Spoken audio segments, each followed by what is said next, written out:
So there's two different versions of the program, both of which have 3, but it's not the same 3. So I don't know if we have 4 people or 3 people, but we definitely have Gorata. We'll start with Gorata Chengeta from Wits, who will be talking to us about, her title is Looking at Disruption Within Feminist and Anti-Rape Activism. Just give it a round.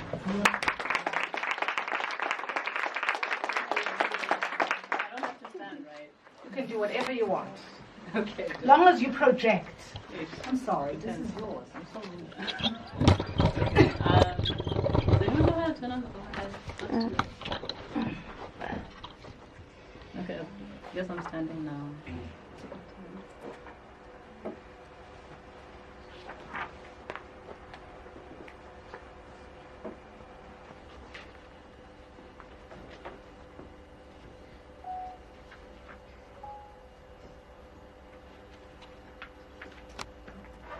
Oh, there it is. Can we maybe get the lights? Thank you.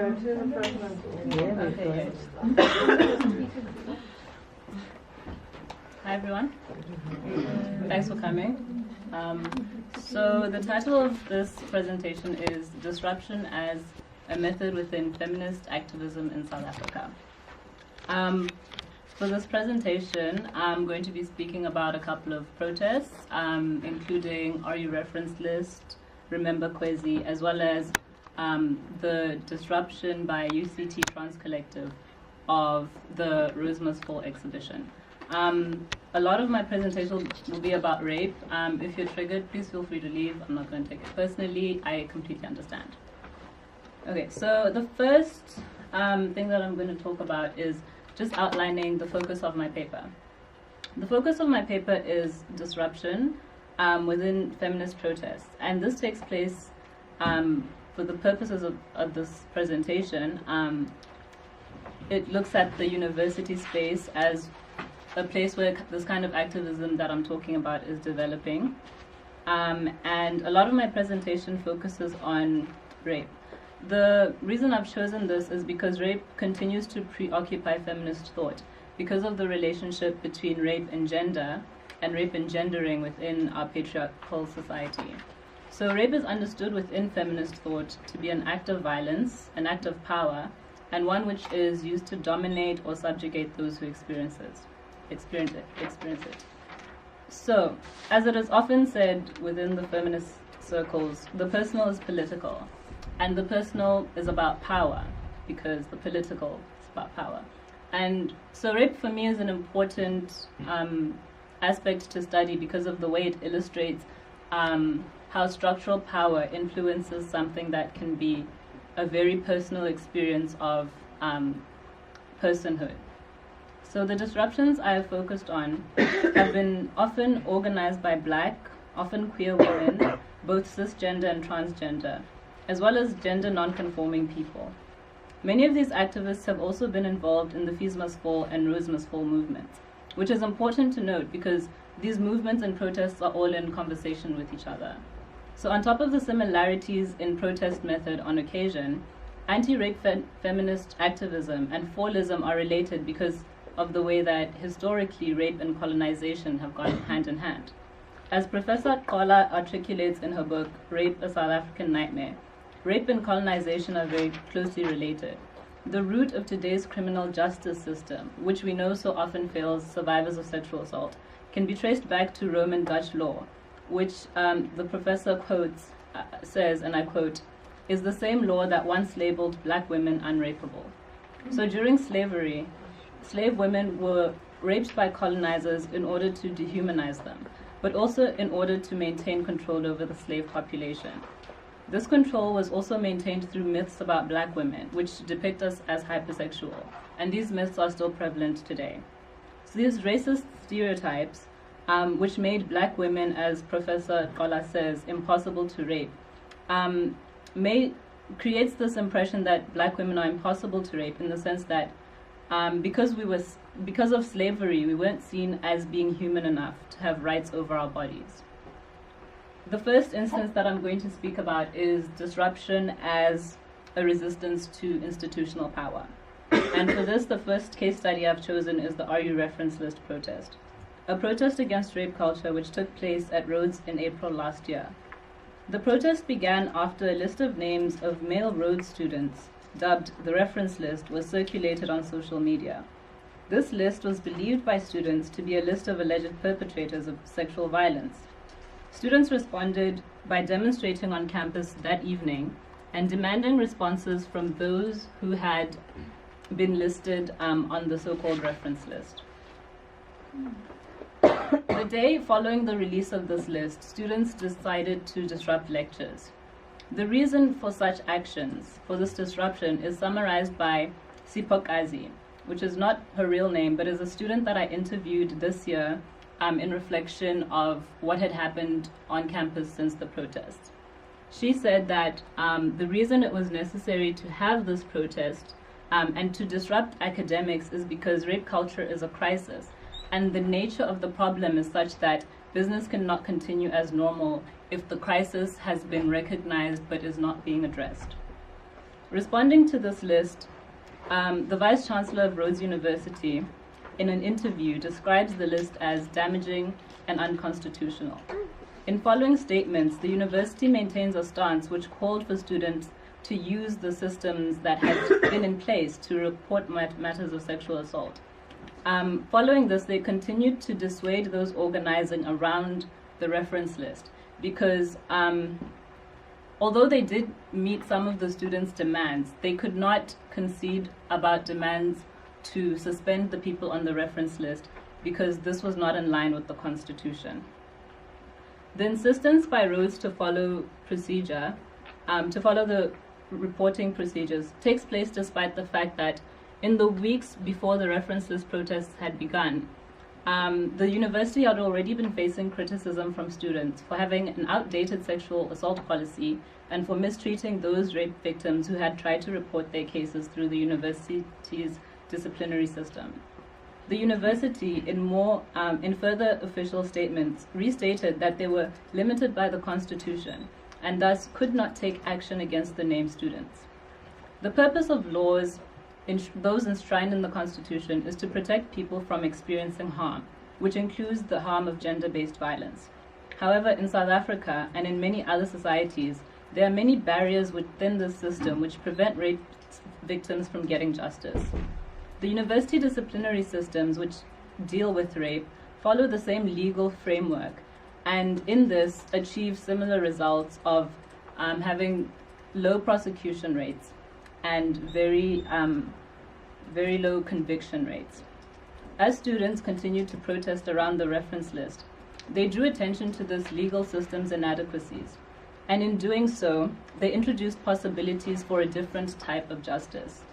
So in this situation, disruption was also a way for students to resist the university's institutional power and to prevent rape culture from being swept under the carpet.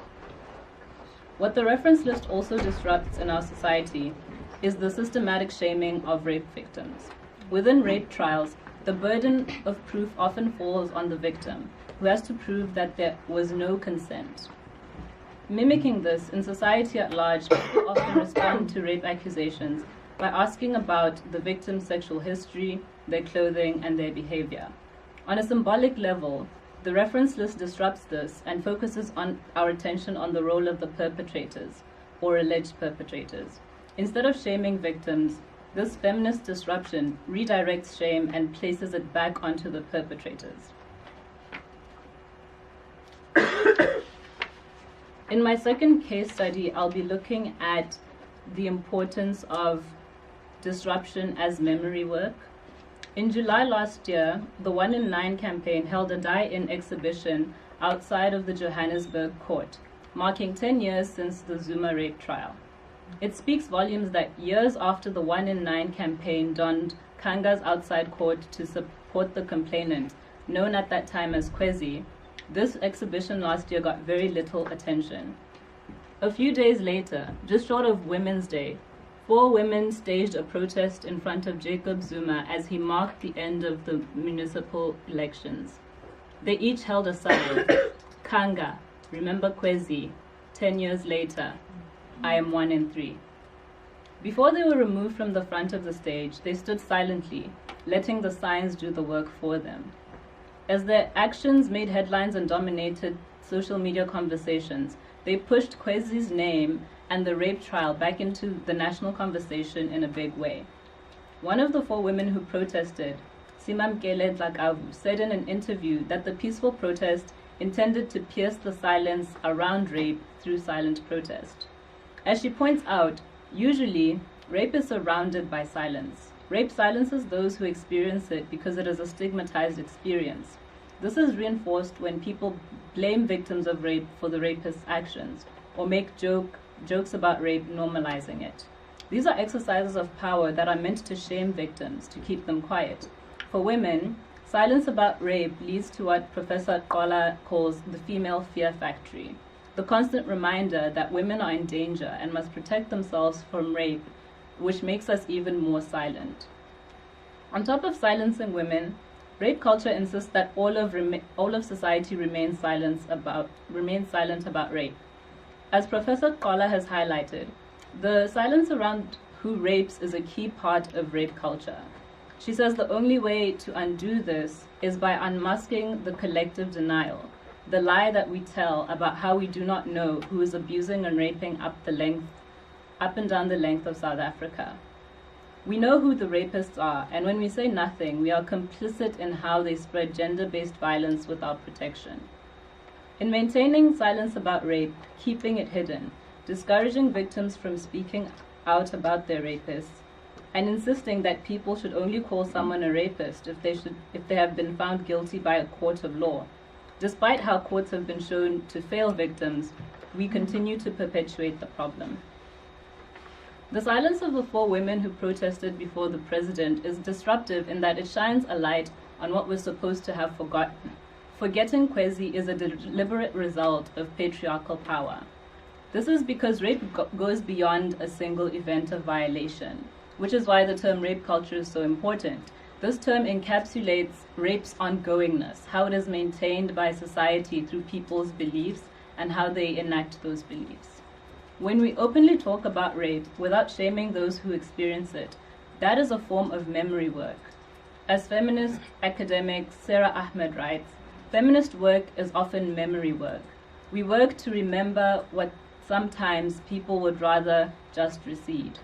The work of feminism, as the 4 women showed in this protest, is to make visible what would otherwise be hidden, what systems of power want to make invisible. My third case study is the UCT Trans Collective's disruption of the Rhodes Must Fall exhibition. And in this situation, I'll be speaking about disruption as a form of love within feminist activism. In March last year, the Rhodes Must Fall Collective in Cape Town held an exhibition to commemorate a year of activism against racism within university.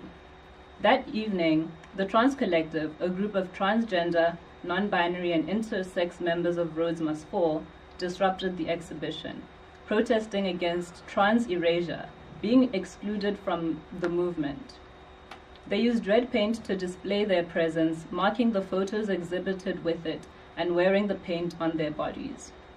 They criticized Rhodes Must Fall for benefiting from trans people's labor but not working to end discrimination against trans people within the movement. In a statement released after the Trans Collective's demonstration, they said, "Our role has now evolved to speaking back to Rhodes Must Fall and keeping it accountable to its commitment to intersectionality, precisely because Rhodes Must Fall is positioned as a black decolonial space. We are black, queer, and trans simultaneously." In the same statement, they said, "The protest against Rhodes Must Fall was an act of black love. It is a commitment towards making Rhodes Must Fall the smallest space of our dreams, and it forms part of the journey towards the logical conclusion of the decolonization project." In reflecting on this protest, which is a protest within a protest space, what emerges is the importance of learning and unlearning, disrupting our own ideas about gender in order to attain liberation. In this disruption, the trans collective are calling Rhodes must fall to account, without discarding the movement completely. Thus, their feminist ethic, guided by their experiences as trans people, is one where love and accountability go hand in hand. The trans collective also show that a love for others and a commitment to a movement which frees all people is necessary in order for ending oppression. Without such a commitment, as the exclusion they protested shows, we are in danger of practicing feminisms which reproduce domination under a different name, rather than building movements which completely undo gender, racial, and other forms of oppression. Considering these three protests together, I would like to summarize by saying that within feminism, I think that disruption can be shown to serve multiple purposes, which is why for me it remains important. However, there are still some things that I think need to be built upon, which can help us to move forward and take into consideration the complexities of the sorts of systems of power with which we are resisting against. So, in moving forward, building on the work of the activists I've discussed, I'd like to conclude with two questions which I hope can be explored further in research and in feminist collaborative thought. The first issue is about the implications of disruption as resistance. With the first case study in particular, a lot of activism was thwarted when Rhodes University took out an interdict to prevent particular kinds of protesting on campus.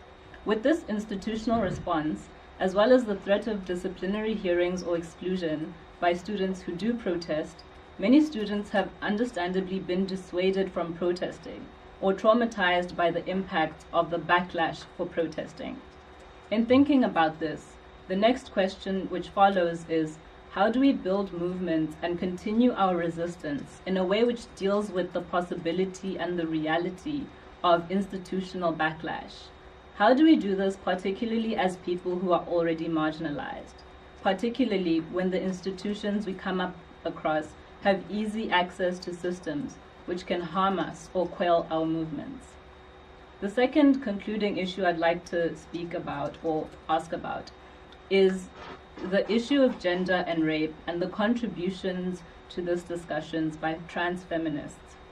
The critique I will make here is that in some instances, conversations about rape perpetuate the exclusion of trans people. For instance, the way the RU reference list was spoken about, potentially owing to the fact that the people on the list, which symbolized the perpetrators, were all males, framed rape as a problem which only ever occurs between men and women. However, in some instances, conversations about rape perpetuate exclusions of people who are raped by people of the same gender as them, as well as male victims of rape. And within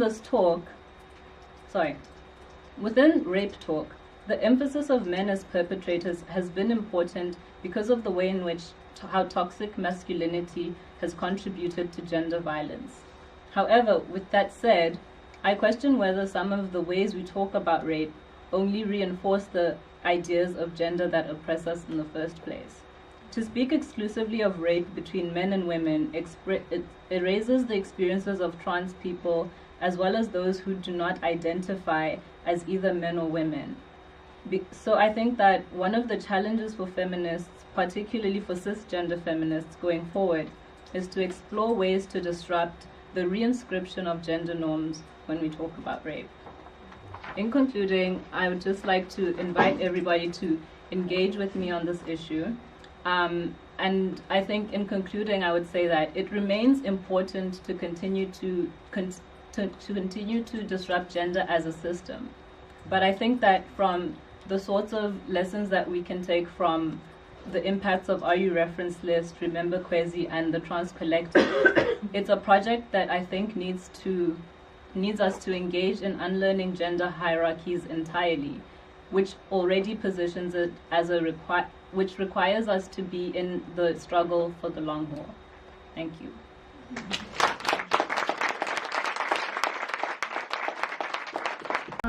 Given us an enormous amount to work with and to think about. I'm looking forward to the conversation.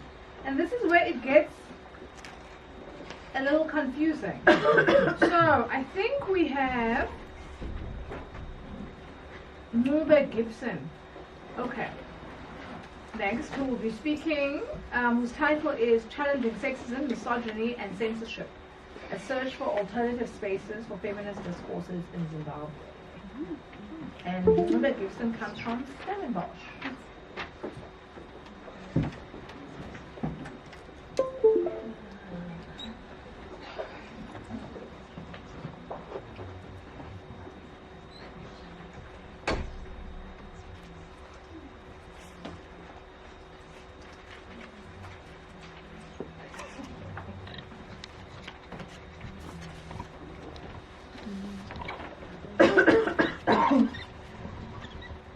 Fungai Machirori, a Zimbabwean blogger and feminist, explains the challenges that are faced by women when they attempt to express themselves and have their voices heard within a conservatively patriarchal and politically polarized public space. She illustrates this reality stating, and I quote, "It was when one of my news articles on male circumcision returned with track changes substituting the word penis with male organ that I decided that I would have to rethink my strategy and stop writing for Zimbabwe's archaically conservative newspapers." She continues and explains, "In absolutely no way had the offending word been used in vulgarity. In fact, I'd only made reference to the male appendage to explain what happens when a man visits a clinic to get circumcised." And she concludes, "But I must hasten to add that this was not the first time that this sort of thing had happened to me. In a country like Zimbabwe, where censorship along the lines of politics is the order of the day, body politics often stands as little chance of a fair hearing. Articles mentioning sexual violence, homosexuality, and other societal taboos are more likely to be spiked or watered down to reflect our faux conservatism than to receive space in the traditional press. For Machirori, it is evident that the public space functions in Zimbabwe in a manner that certain narratives are either heavily censored or completely not afforded a space. Another blogger, Delta Ndo, also concurs and expresses a discouragement in the face of such censorship and silencing of women's voices. She explains, "I was frustrated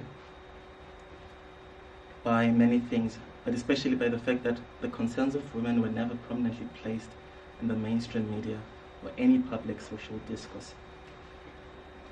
Such situations have necessitated ingenious means of subverting the male-dominated public sphere in order to create spaces in which women can narrate their experiences.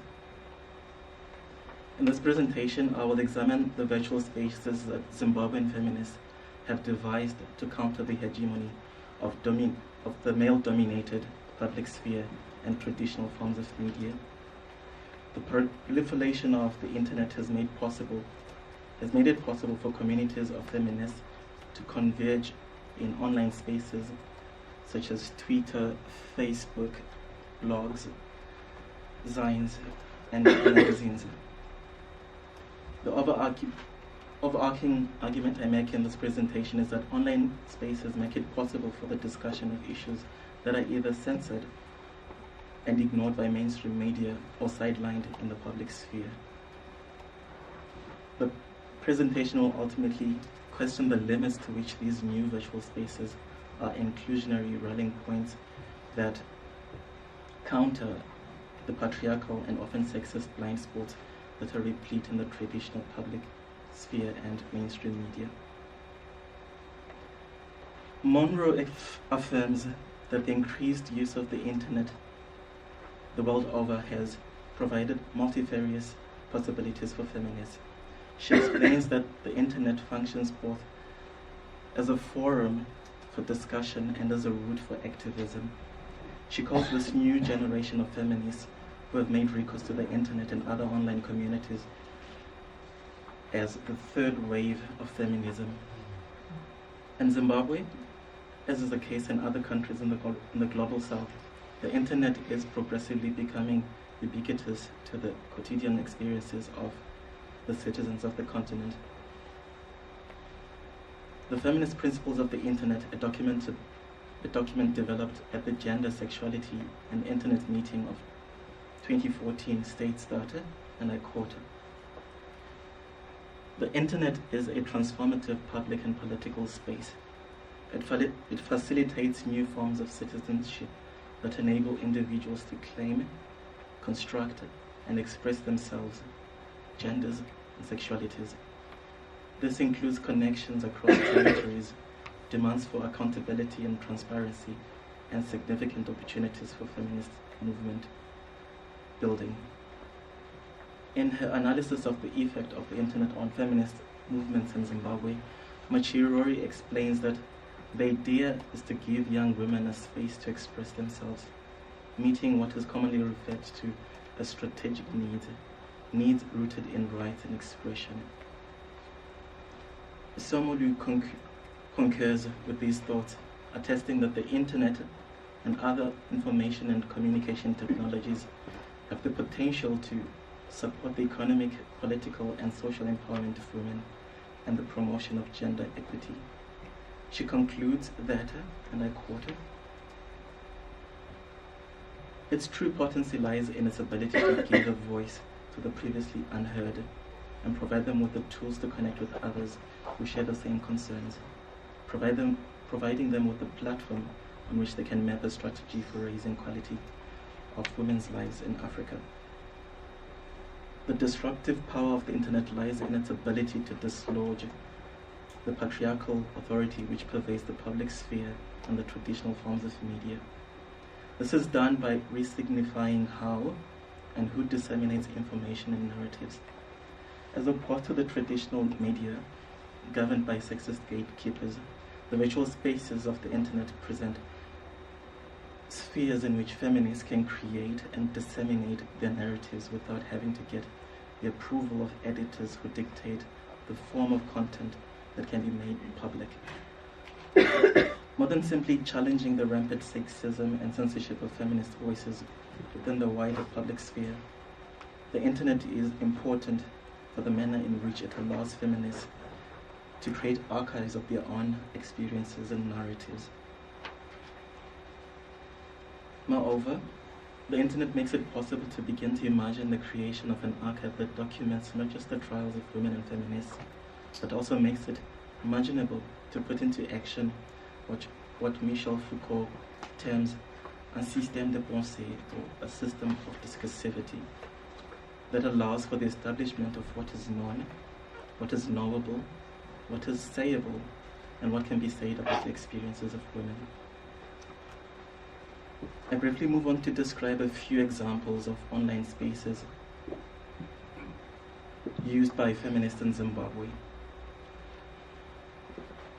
Fungai Machirori, that I've made reference to, has set up a blog named Funganeni, which in Shona means think with me or think through with me, as well as an online magazine called Zimbabwe. She explains that these online platforms seek to harness the potential of digital media to share and tell Zimbabwean women's stories, as well as nurture young women's digital activism. Of particular relevance in the creation of these two online spaces, she highlights the importance of engaging men.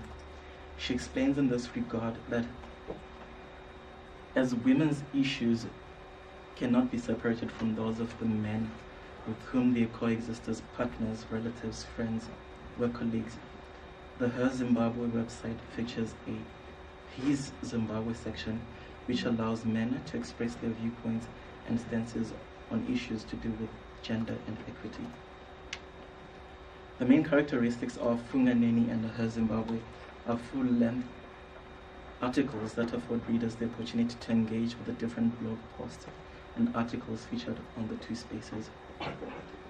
Her Zimbabwe also allows for a multiplicity of voices and authors, both male and female, that offer a comprehensive and rounded vision of the experiences of women in Zimbabwe. To these two spaces can be added the micro-messaging spaces of Twitter, such as Curate Feminist.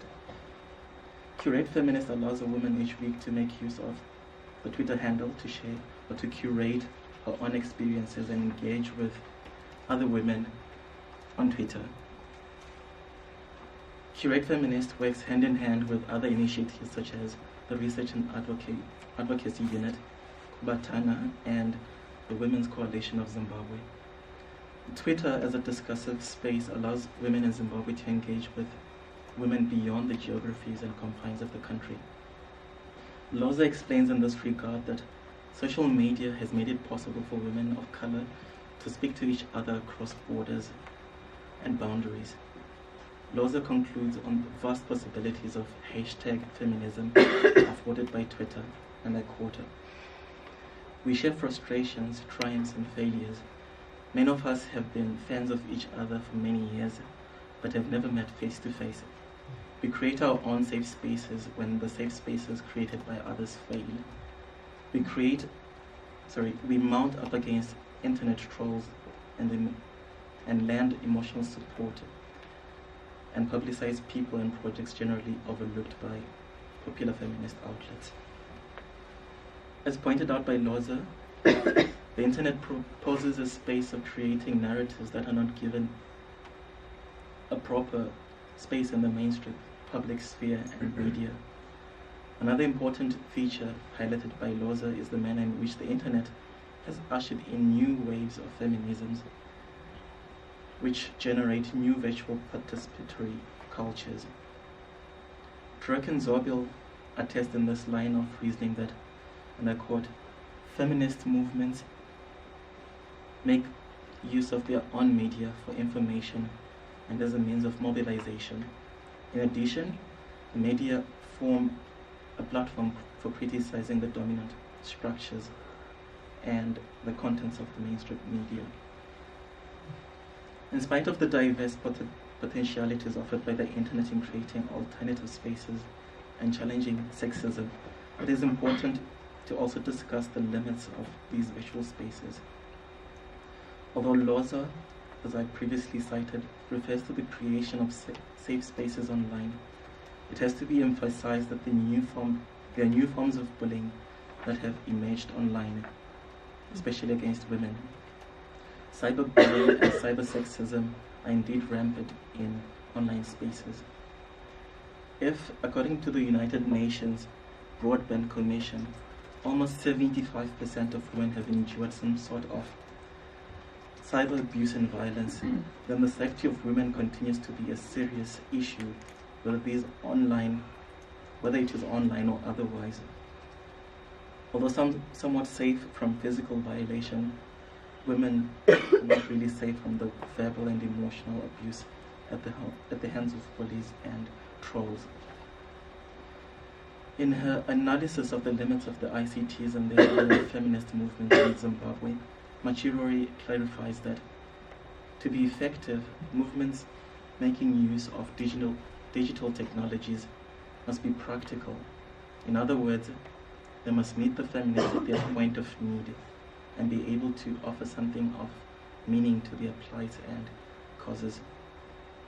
Her argument is that for the alternative spaces of the internet to be effective in articulating feminist experiences and discourses, there's need for a connection between what happens online and what happens in the everyday, offline world, so to speak.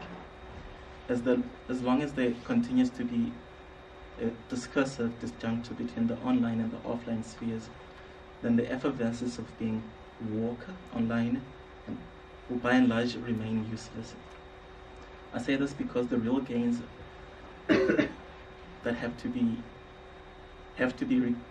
acquired not in the online world only. The gains and strides made in virtual spaces need to be eventually translated or translatable in the real world. As a point of conclusion, the internet undoubtedly provides a new space in which women can rethink their experiences, whilst at the same time challenging the sexism that continues to characterize the public sphere and traditional media. Thank you.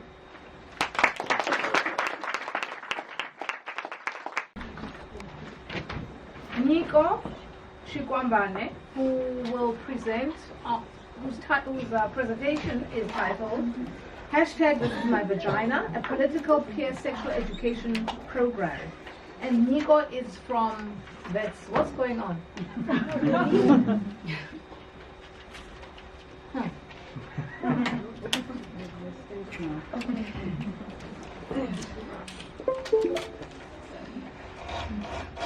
Hi everybody. How's everyone doing?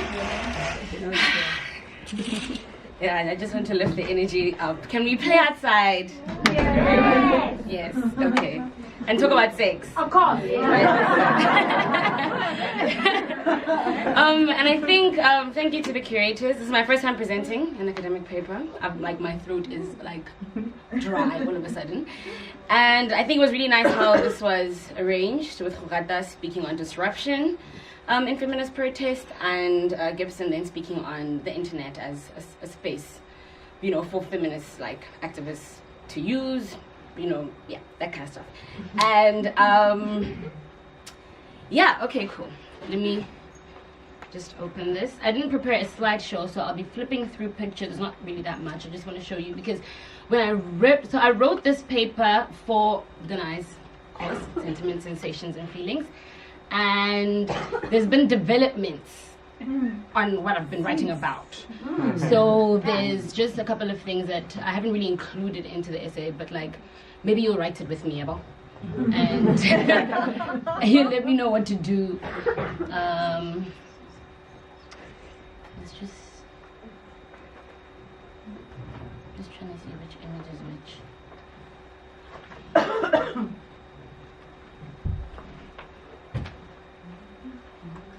Okay. What's happening?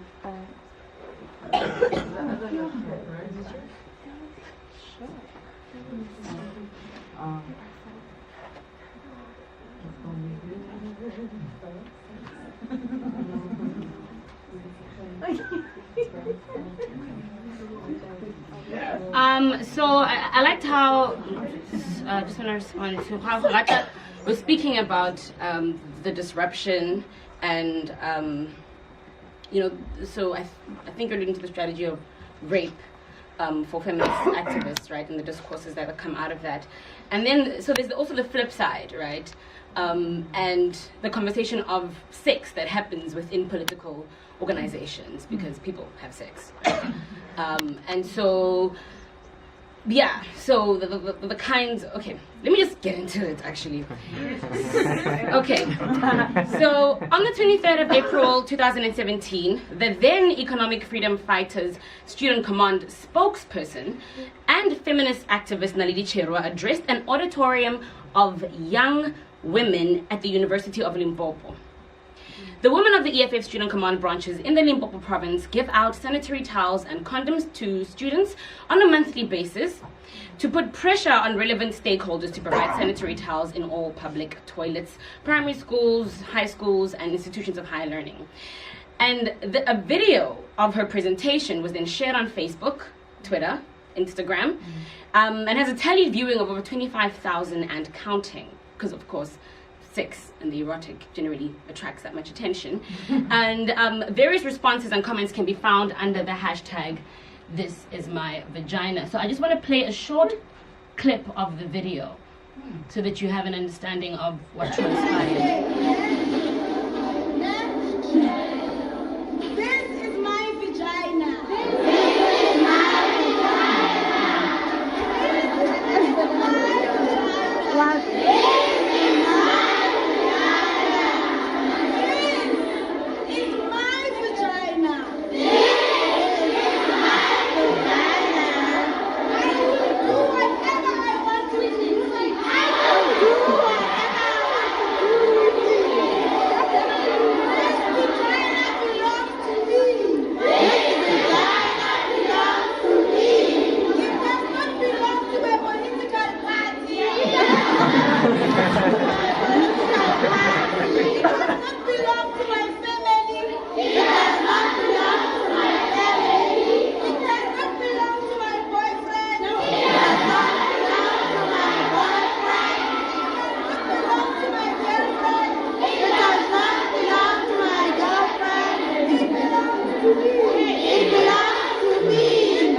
Okay, so in this essay, I argue that This Is My Vagina is a rallying cry which introduces youthful and political sexual literature into the student movement through the effective use of sentiment and sensation. I begin by acknowledging that sentimentality is an established means through which mass subaltern politics is advanced, as written by Lauren Berlant, and I offer a few observations and speculations about the sentimentality of Chirwa's rallying cry, its creative theorization, a term that I borrowed from yesterday's panel discussion, and its demands, many of which focus on making student movements more tolerant of black women's experiences while shouldering an African feminist political culture. So, through a phenomenological and discursive approach, I examine This Is My Vaginas. I examine how This Is My Vagina explains the omission of young black women from political discourse of traditionally black political organizations like the EFF, who have inherited their structures, policies, and organizational culture from the ANC and its youth league, right? Employing this politically traditionalist framework, this essay analyzes the relationship between This Is My Vagina as a radical form of sexual education for young black feminist activists, which centers the historical exploitation of black women's sexuality in these male-dominated structures.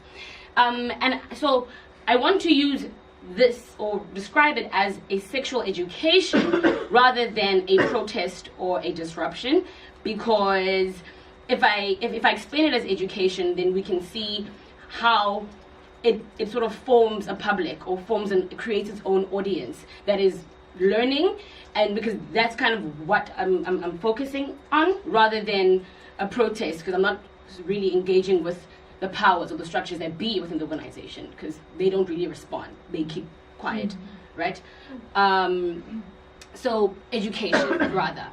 The sentimentality of This Is My Vagina, in my opinion, stems from the sexual pedagogy found across the inherited street games and songs of children growing up in townships and rural areas. So just as Chirwa in This Is My Vagina gives us an account of sex in male-dominated political organizations, it is through our peers that we were first introduced to sexuality in child play.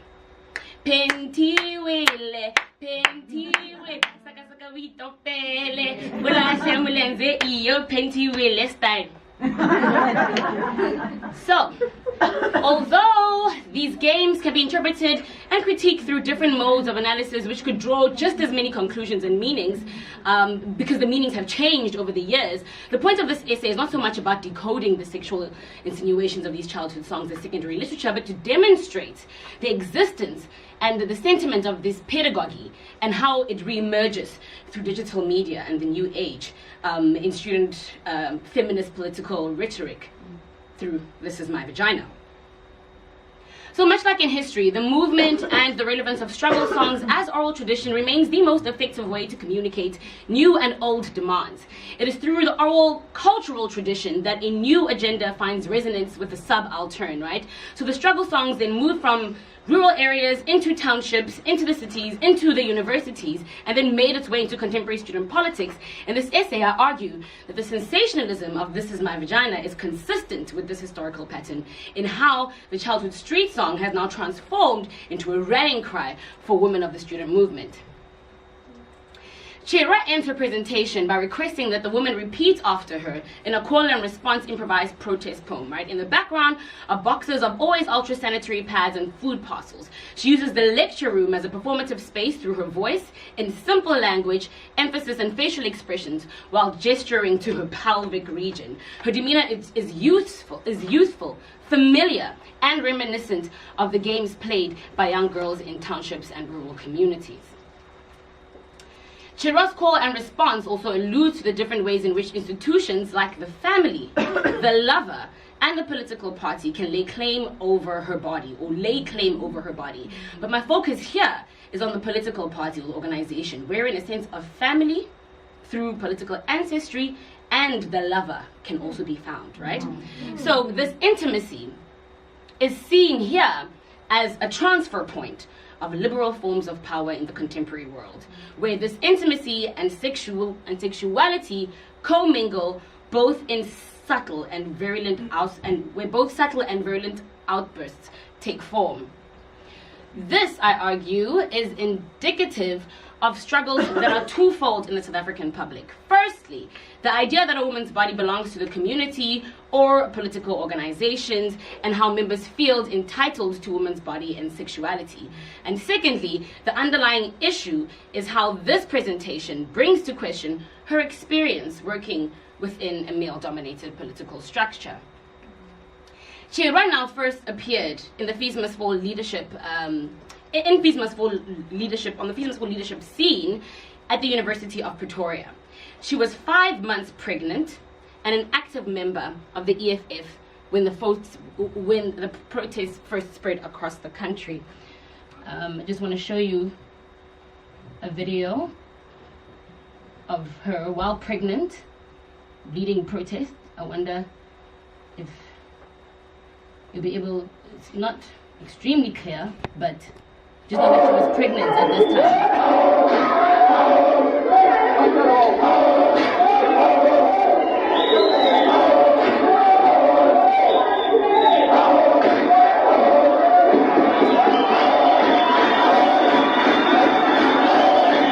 That's right, 5 months, right? Cool.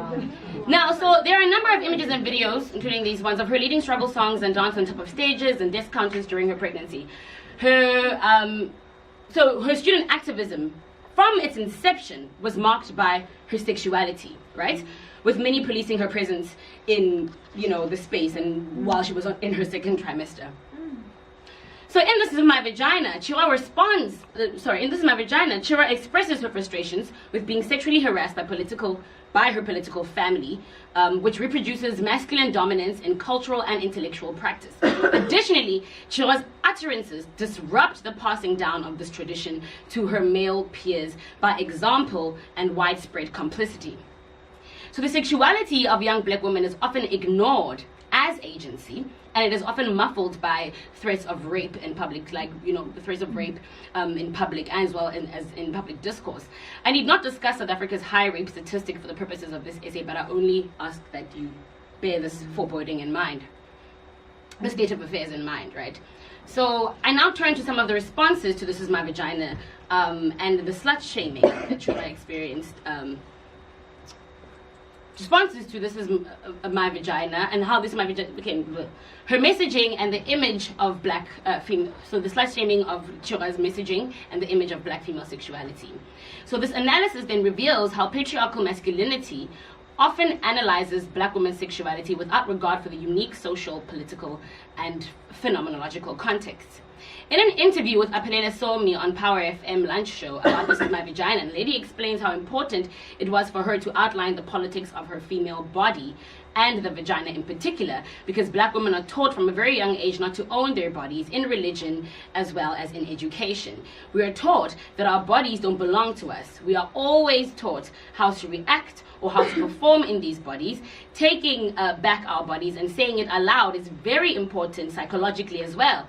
Black women are the majority in the country and we are the labor force, we are the voters, yet our interests are the least prioritized, she begins.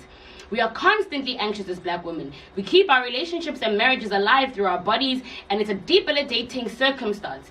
By love to baby, from baby to the son to the daughter to the man to the booty. I shake your booty. So after Somi then opens the lines for the callers to make in comments, 3 men phone in consecutively to discuss the audio clip of This Is My Vagina, which was then shared on the radio at the time.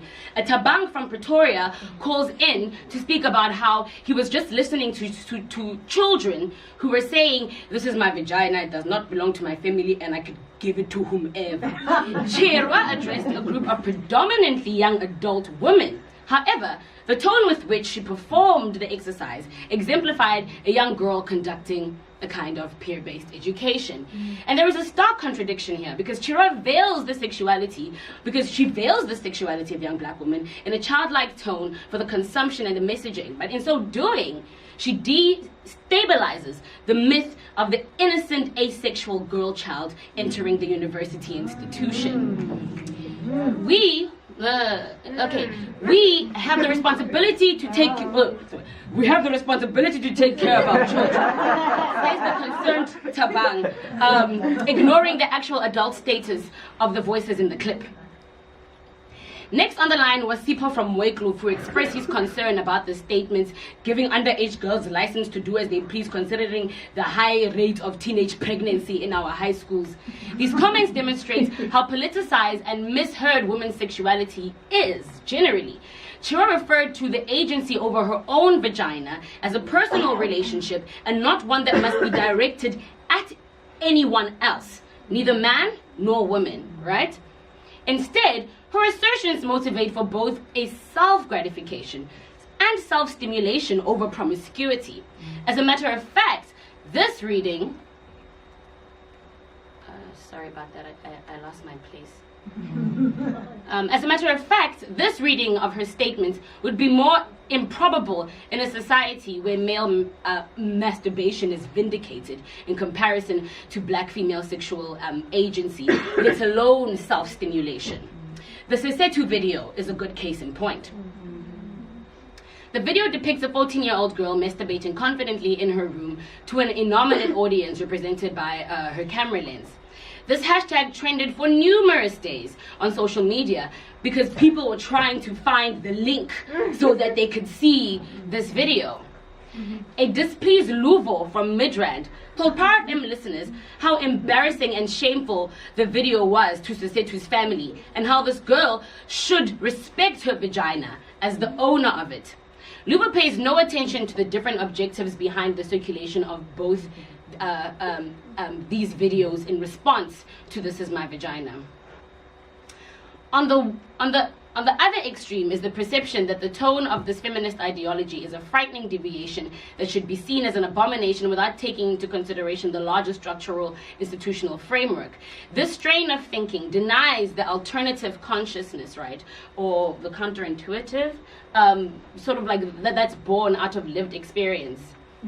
So some of the tweets that then were shared after, following this video said things like "stupid girl talking with her vagina instead of her mouth." When you catch a hoe slipping, all of a sudden it's they goo-goo. No boo-boo, it's our goo-goo. That's the communities, don't get it twisted.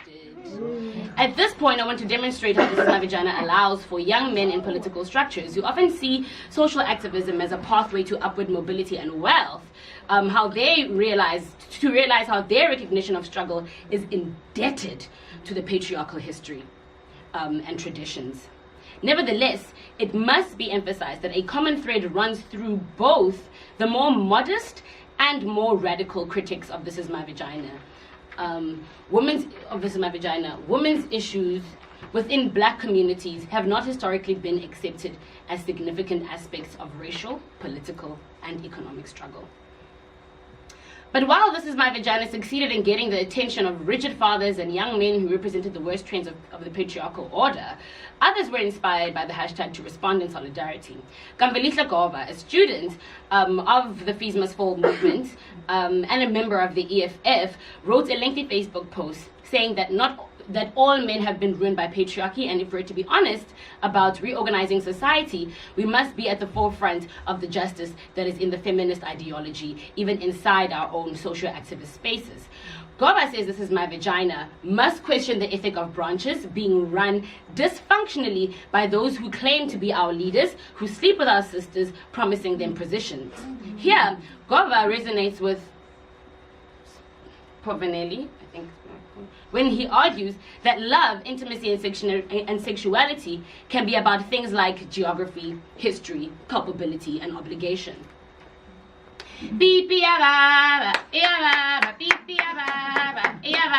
605 mahlati uyahlabeka ka pipi yaka ka pipi yaka unkenya so lina ki mukenya so ungluma so lina ki muluma so he lina ki mu he.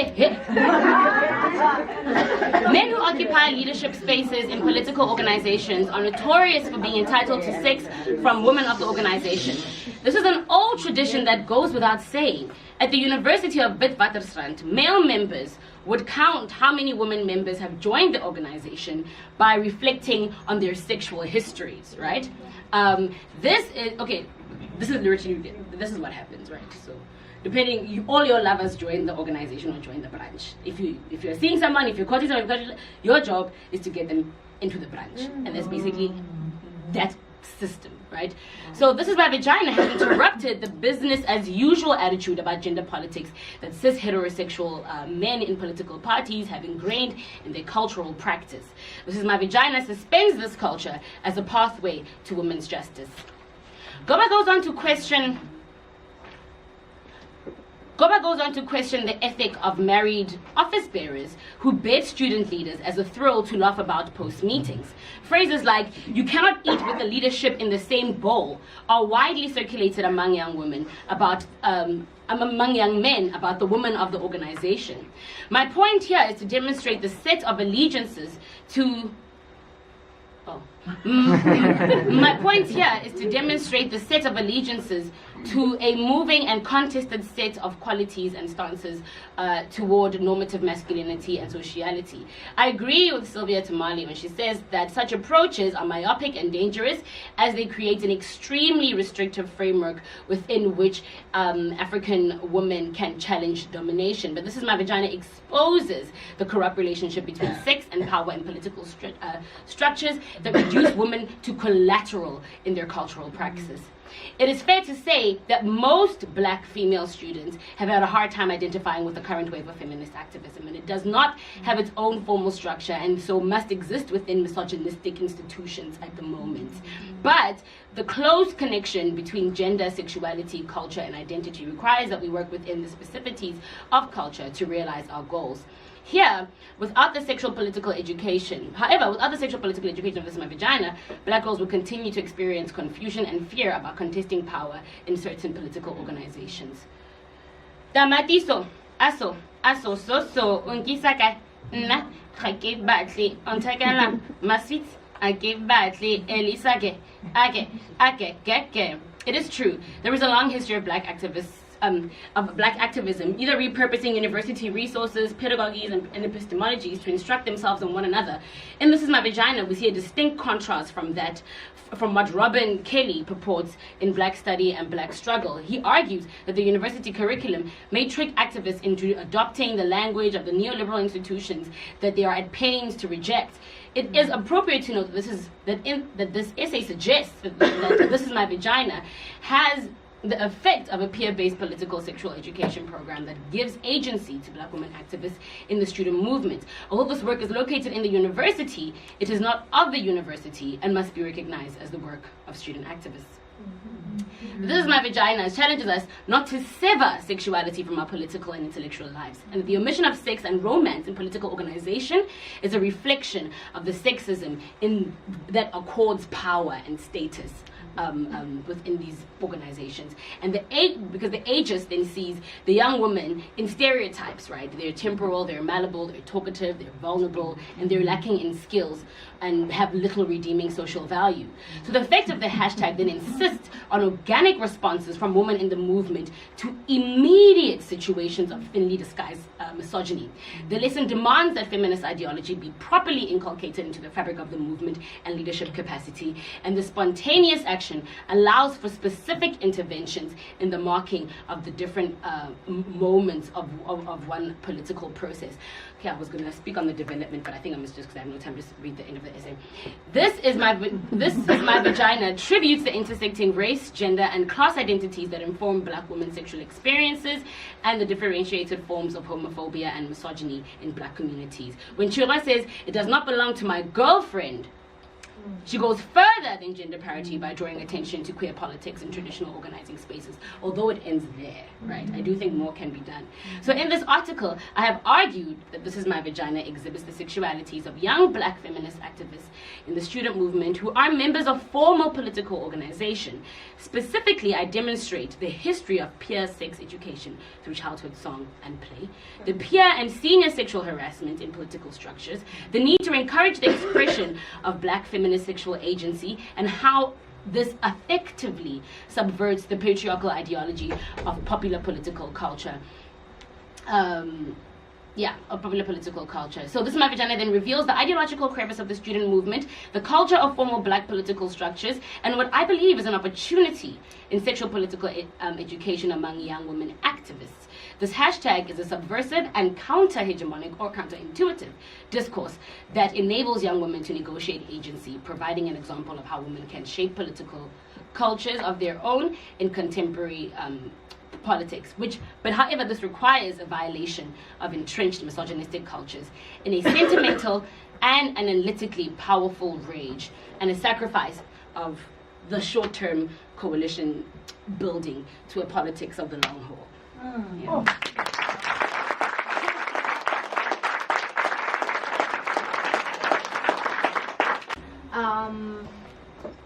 No? Really? Okay. No. Yeah, but please, like, try to get into the first round. There may not be a second round. Okay. So 2 questions. Yes. 3 questions. People are just being polite. No, the thing is, you can't be polite because there's no guarantee there's going to be a second round. So the 3 people are going to ask their questions, and then I'm going to have 15 hands up in the next round. It's not going to work. Okay, please start.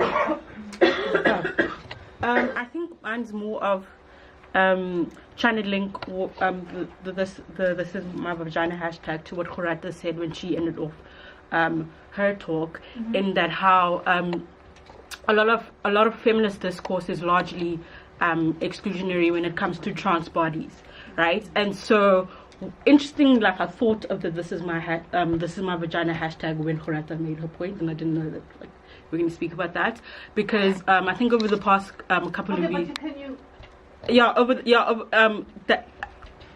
So like for example, how this is the my vagina hashtag when it's proposed in a way that it's a feminist kind of hashtag and it speaks to like women bodies, how that is very exclusionary to people who do not have, to women who don't have vaginas, and how the hashtag itself is not necessarily wrong when cis women say that this is my vagina, but how that isn't necessarily, like how cis women are always, that we need to challenge our the way in which we think about gender and our fixation over our bodies in way in the way that we think about gender. So we always fixated on genitalia to think about our womanhood or our whatever like gender that we represent. And I think that is the biggest thing about like cis women is that they think a lot.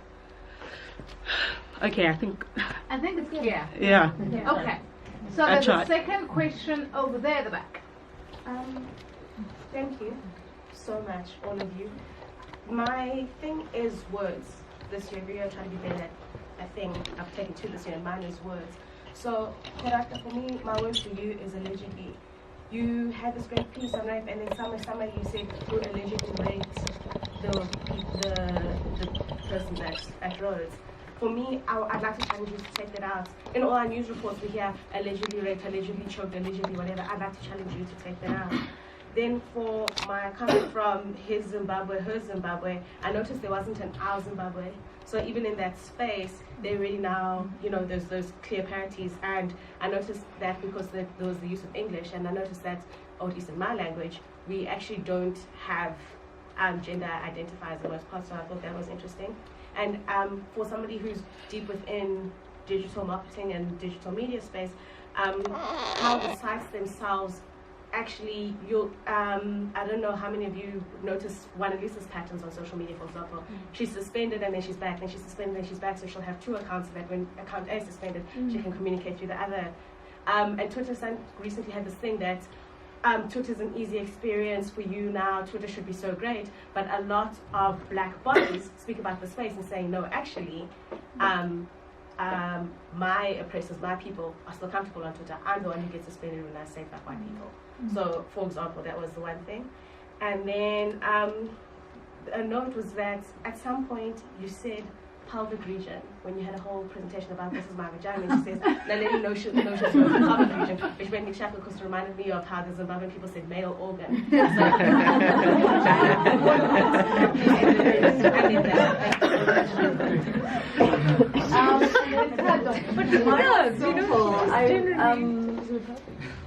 Nyiko, I am curious about the development, because for me what's interesting about the subject matter that you're unpacking with this hashtag is the sensationalism.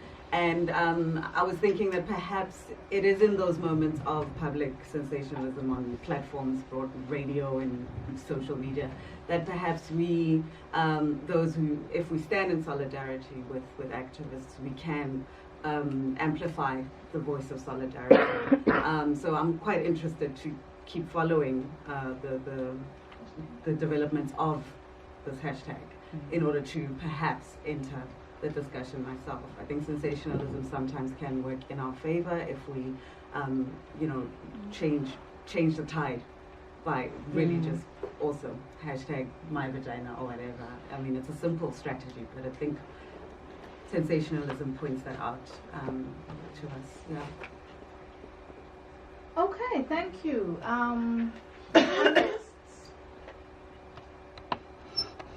You can answer in any order. Nyiko, do you want to start? Yeah. I'm afraid you can answer in any order. Okay, I'll stick with vagina, because I prefer that word over pelvic region. I think I love vulgarity. I really do. And yes, and so just in response to Gorata's paper, so This Is My Vagina was an organic thing, right? It wasn't a movement. People didn't come together to say, this is what we're doing, this is who we're going to speak about. It was the ancestors in that moment that she decided, and she was like, yeah. And we saw it, and we called her, we're like, this is it! We're going to build a campaign strategy for you to become the president, so that's a development, to become the president of the student command. This is what we're gonna do. It's sensational, people are gonna love it, you know? Terrible idea, though. Now we know that it was a bad idea to do that. But so it's not to say that, yes, it does exclude trans women in the discourse or in the Fees Must Fall sort of movement altogether, but I think it exists. I think it's important. I don't think that's particularly a problem that it exists as it does, because it wasn't something that was preconceived or deliberated. It sort of happened, and I think its existence is important, and the discourses that follow around it also matter, I think. And so it was the campaign that then became her campaign slogan, but of course then the patriarchy brigade of Facebook and social media then tried to turn it around and slut shame her into a cuckoo feminist or a cuckoo activist, which is what they call her, or babes were painting zabalazo. So there were lots of kind of name calling that sort of emerged around that. They would then take images and pictures of her twerking on her Instagram and put it on Facebook and speak about, is this the kind of president that you want to represent you, you know? Yes. For her, she's completely fine, you know. I've shared the essay with her, she's read it. She's completely fine with it because she's very comfortable with her sexuality. She really doesn't, it doesn't bother her that, you know, they're sharing the videos of her twerking everywhere to smear her presidential campaign. She's like, whatever, it's fine, you know? But I think as a strategy, to try and get people that are within those political movements who also have intermingled relationships with other people, etc., etc., etc. A discourse like This Is My Vagina threatened everybody. Because it would expose the secrets of everybody's intimate lives and everybody's intimate kind of... And people... And those are spaces where sex is effective, right? Sex is an effective political tool. Sex is an effective political strategy. And basically those who are your friends and those who you have slept with then become your constituency. And those are and that's just how the lines are drawn. And this is also a response to the kind of the complexities within, you know, feminist activism in the Fees Must Fall space as well as the position of then trans women, right, in the space, and also using rape as a strategy, right, or using rape as, you know, sort of like addressing rape within the Fees Must Fall context as well, because then what happens is one of the men that I quoted in my essay was then accused of rape by someone from the EFF sort of student command.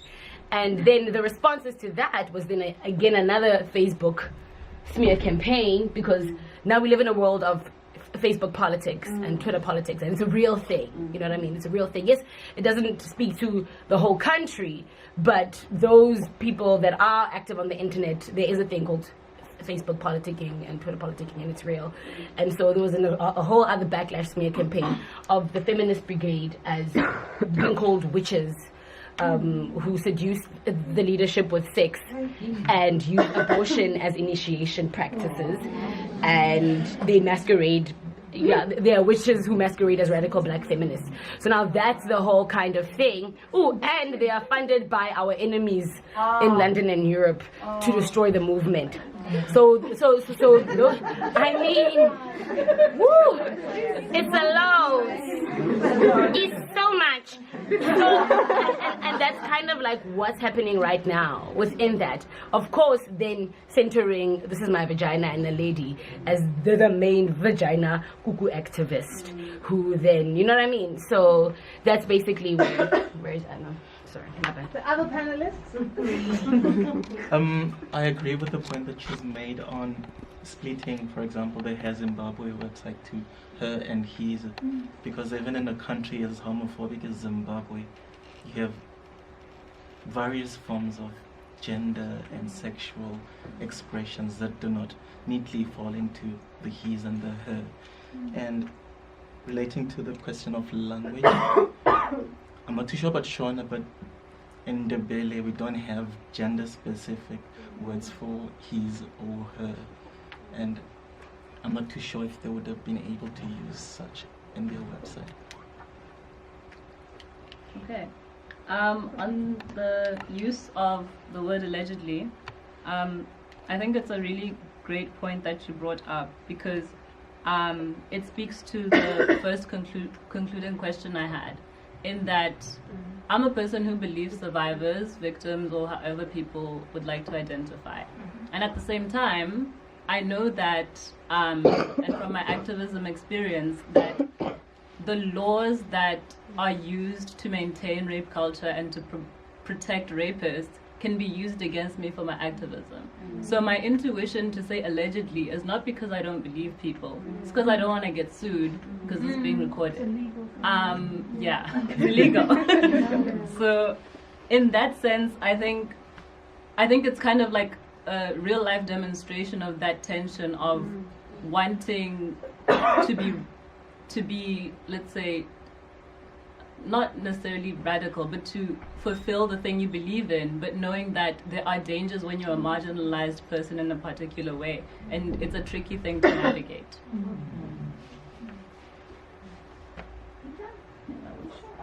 Okay, thanks. So.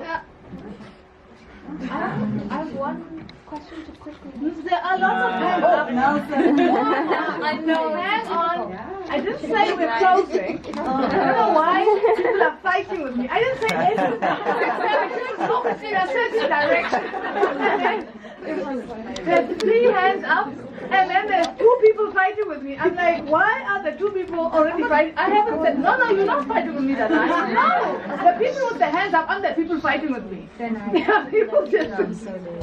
So, I knew this would happen.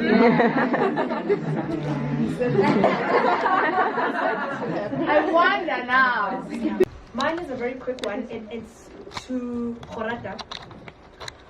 What are your views on mob justice as disruption? And I'm talking like in terms of the Shambok and just basically not using the law and getting justice for ourselves as women, as femmes, as gender non-conforming. What are your views on mob justice? Beat him to death. Wow. Thank you, Sabisonelga.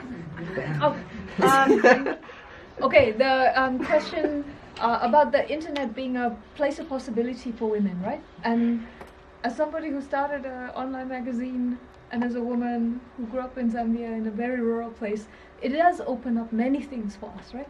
But it's also a place in which women are enormously censored. And it's also very, very class based, your geography based, like whether you're rural, whatever. Are you from a middle class family that has access to Wi-Fi, things like that? So it's also a place of exclusion, you know.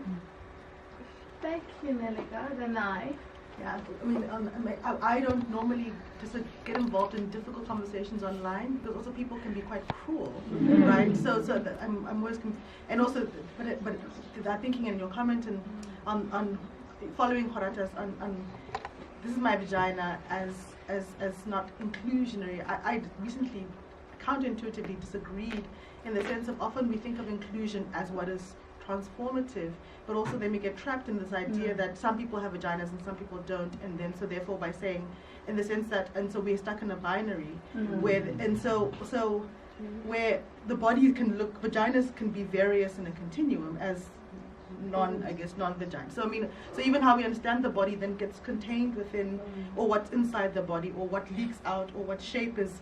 So we even have a kind of binary sense of what is a proper body and what is not a proper body when we're caught in the language of inclusion. So what does it mean to think of difference as multiplicity?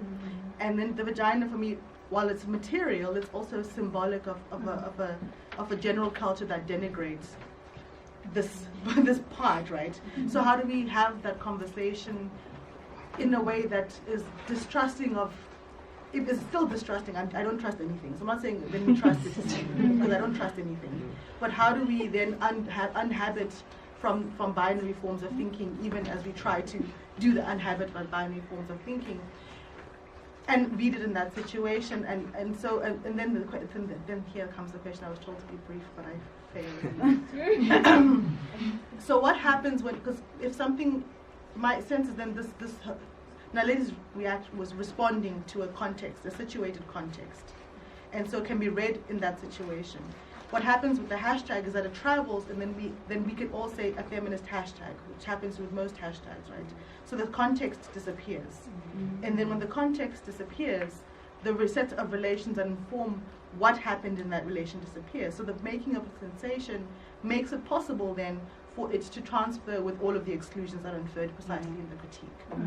So how do we use hashtags, or how do we transfer a moment of a reaction to another place and retain the potential for multiplicities of contestation? Because it seems to be a flattening what happens when the hashtag transfers. I wanted to talk about the internet, and also that when people talk about the internet, they say it as if it's a free, open space. It has algorithms that essentially govern how the internet works. So in itself, if you say in a place that already is censored, the internet will be censored. There is no way the IP address, whoever is interested in censoring that person, will find a way to censor them. The internet is not free. It never was. It never was free for anybody, but whoever needed it to be. It was a system used for a particular agenda. You can disrupt it for a second. So it's a temporary disruption that then goes into the darknet. Now you must learn a language that is internet speak. So again, when we are trying to be free, are you ready to learn another language that will lead you to some form of freedom, whatever that is? Thank you very much. I mean, I think that all three papers are doing really important, risky, heavy, courageous work. And I think